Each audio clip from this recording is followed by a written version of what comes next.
来看这南投县卫生所呢，设备普遍拢有较旧，亲像这看诊报道，即马要是爱靠人工来登记。另外，这公务车呢，嘛已经骑超过10吨啊，恐惊是有安全的疑虑，所以议员是要求县政府着爱赶紧改善。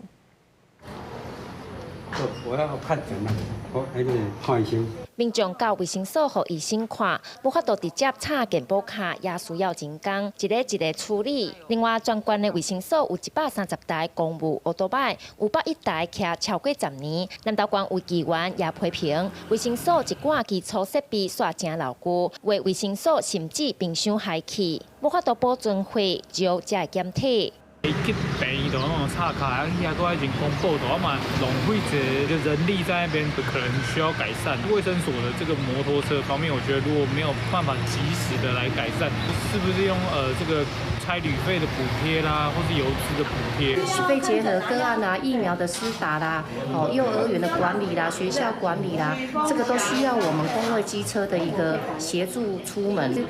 真的是比较老旧的。像我们南投市卫生所因有的机车。 机车拢20几年好几台甚至27年哦。希望是说逐年的我们来编列相关的预算，要逐年的一步一步的来做汰换。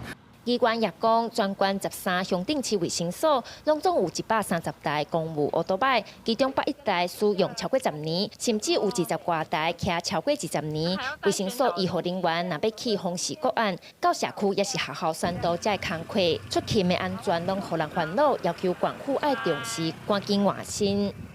未来我们也会逐年来盘点这个机车的这个耗损率，好，来逐年逐步汰换。针对疫苗在使用或检体在使用的这个冰箱，不管是县的预算或中央的预算，我们都有逐步在做一个争取。